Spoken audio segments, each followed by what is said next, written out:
የህዝብን ጥያቄ እናስመልሳለን ብለን ዙረን ደግሞ ህዝብን የምንወጋ ህዝብን የምናሳዝንና ሀገር የምንጎዳ ከውጭ በአንድ አጋም ተሰልፈን ታሪክን የምናበላሽ አለመሆናችንን ለህዝባችን አሳይተናል ማለት ነው። እንግዲህ በዚህ ስምምነት ብዙ ጥያቄዎችን አንስተን በብዙዎቹ ዘንድ ተግባብተንባቸዋል።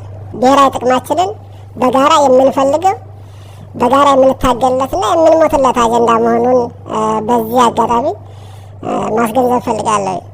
የአሰብ ጉዳይ፣ የወደብ ጉዳይ፣ በዚህ ጉዳይ ላይ ከመንግስት ጋር አብረን የምንሰራ አብረን የምንታገልበት የሀገራችን ጥቅምም መሆኑን እንዲታወቅልን እንፈልጋለን።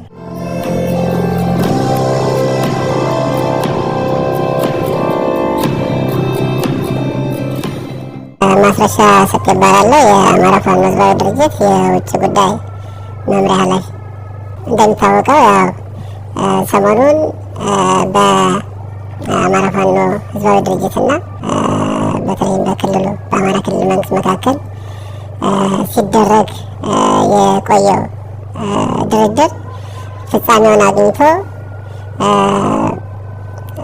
ለህዝባችን ጥሩ ተስፋ ለሰራዊቱም አጠቃላይ ለኢትዮጵያ ህዝብ ተስፋ የጣለ ስምምነት ፈርመናል ማለት ነው። በዚህ ስምምነት ላይ እንግዲህ በጣም ብዙ ነገሮችን አግኝተናል። በእርግጥ መጀመሪያ አካባቢ ላይ ወደ ጫካ ከመውጣታችን በፊት ብዙ ነገሮች በጥያቄ መልክ ቀርበው ነበር የነበረው። እነዚያ ጥያቄዎች ተገቢውን መልስ አግኝተው ቢሆን ኖሮ ይህ ሁሉ ውድመት ባልተፈጠረ ነበር። በውድመቱ ሁላችንም ነን ተጎጂ፣ እንደ ሀገርም ብዙ ጉዳት ተስተናግዷል ማለት ነው። ዞሮ ዞሮ ከግጭት በኋላ ሌላ ታምር አይፈጠርም። ግጭቱ ቢቆይ ምንድን ነው ሊያስከትል የሚችለው ነገር? ከዚህ በላይ አንደኛ ሀገራችን ወደኋላ መመለስ ነው። በሁለተኛ ደረጃ የአማራ ክልል መንግስትን የአማራ ክልልን ህዝብና አጠቃላይ ክልሉን የማውደም እና በኢኮኖሚ በኢንፍራስትራክቸር ወደኋላ መመለስ ነው የሚሆነው። ስለዚህ ከትርፉ ጉዳቱ ያመዝናል። በሶስተኛ ደረጃ ትግሉ የታሰበውን የህዝብ አጀንዳ ከማስመለስ አልፎ በጠላት ኢትዮጵያ እንደ ሀገር እንዳትቀጥል ከሚፈልጉ የውስጥና የውጭ ጠላት እጅ በመውደቁ ይህንን ደግሞ እኛ የህዝብን ጥያቄ እናስመልሳለን ብለን ዙረን ደግሞ ህዝብን የምንወጋ ህዝብን የምናሳዝንና ሀገር የምንጎዳ ከውጭ በአንድ አጋም ተሰልፈን ታሪክን የምናበላሽ አለመሆናችንን ለህዝባችን አሳይተናል ማለት ነው። እንግዲህ በዚህ ስምምነት ብዙ ጥያቄዎችን አንስተን በብዙዎቹ ዘንድ ተግባብተንባቸዋል። ተፈናቅለው በተለያዩ መጠለያዎች የሚኖሩ ዜጎቻችን ወደ የአካባቢያቸው እንዲመለሱ ተስማምተናል ማለት ነው። ሌላው እኩል የመልማት እና የኢኮኖሚ ተጠቃሚነት በተመለከተ ይሄም የአማራ ህዝብ ከዚህ በፊት ባሉ ስርዓቶች በተለየ መንገድ የተጠቀመ በማስመሰል በፎልስ ናሬሽን በተሳሳተ ትርክት እና ስም ማጥፋት ወደ ኋላ ሲደረግ ቆይቷል ማለት ነው። ከኢኮኖሚ እንዲርቅ ተደርጓል።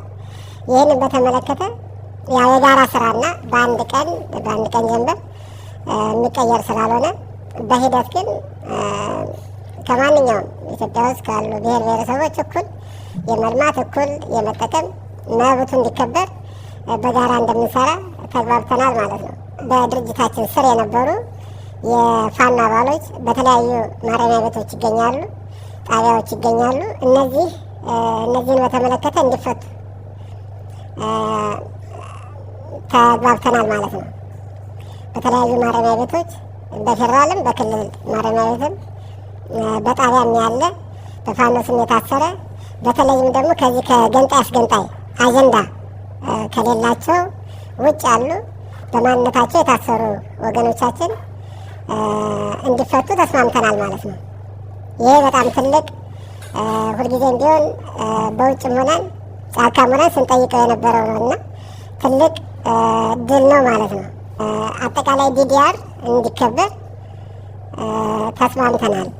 በፖለቲካውም የፓወር ሼሪንግ በየደረጃው በፋኖ ውስጥ ያሉ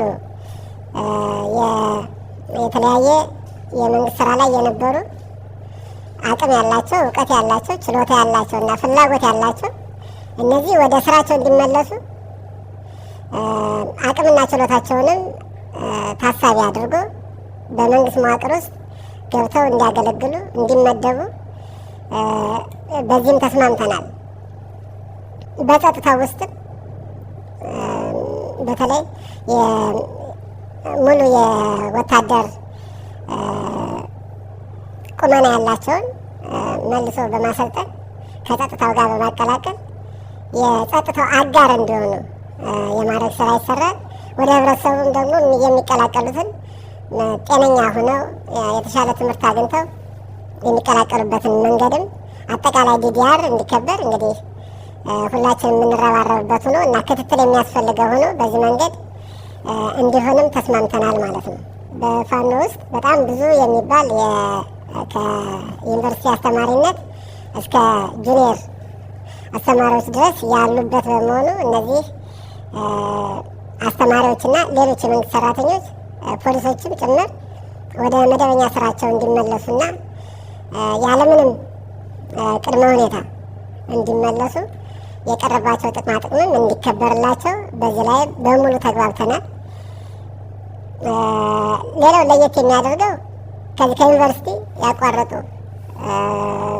ወንድምነቶቻችን አሉ፣ አቋርጠው በፋኖነት የተቀላቀሉ ማለት ነው።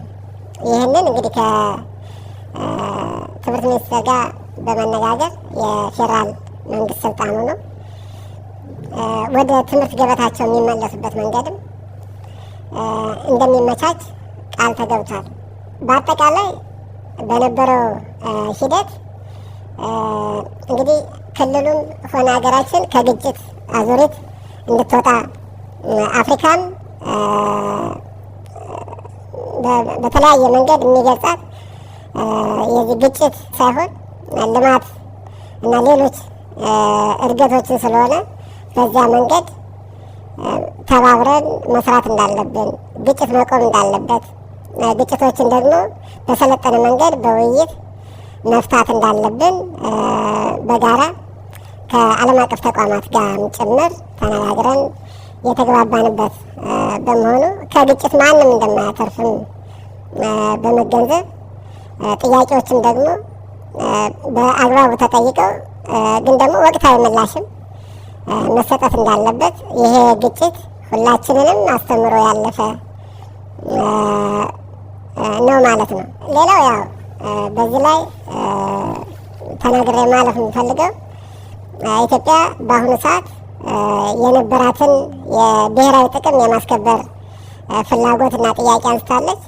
ይህንን ጥያቄ እንዳይመለስና ለማድበስበስ በግብፅና በሻዕቢያ ዋና አዘጋጅነት አገራችንን የትርምስ ቀጠና ክልሉንም ከግጭት አዙሪት እንዳይወጣ የማድረግ ፍላጎት አለ። ይህ ፍላጎት የጠላት ፍላጎት ነው።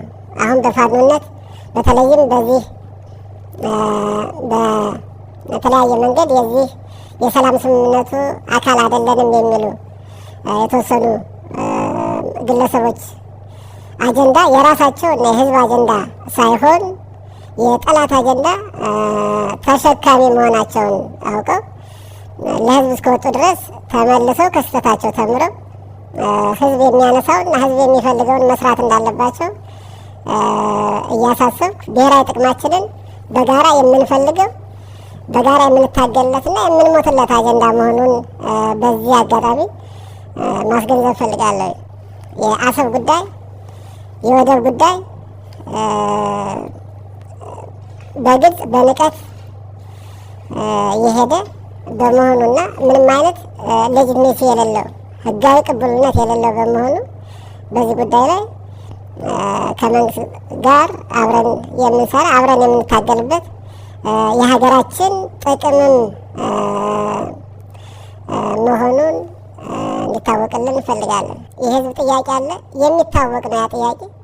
ይህን ጥያቄ ማስመለስ፣ መደራደር፣ መነጋገር እንደ ሽንፈት የሚመስላቸው አንዳንድ ደግሞ ያወቁ መስለው የማያውቁ ሰዎች ይኖራሉ።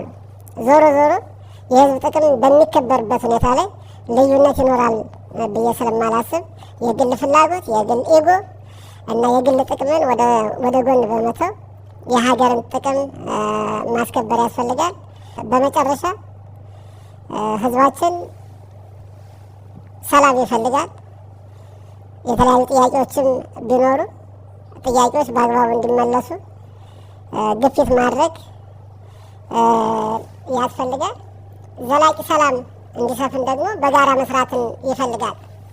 አሁን የተፈራረምነውን የዘላቂ ሰላም ስምምነት በእኛ በኩል ወይም በመንግስት በኩል ብቻ የሚተገበር የሚከናወን እና ግብር የሚመታ አይደለም። የህብረተሰቡ ሚና ከፍ ያለ መሆን መቻል አለበት። የሚዲያዎች ሚና፣ የወጣቶች ሚና፣ የምሁራን፣ የሽማግሌ፣ የሃይማኖት አባቶች ሚና ከፍ ያለ ነው። ስለዚህ እንደ ማህበረሰብ ከተንቀሳቀስ፣ በጋራ ከተንቀሳቀስ አማራ ክልል ላይ ያለውን ሰላም በአጭር ጊዜ እናስተካክለዋለን የሚል ግምት አለኝ። አመሰግናለሁ።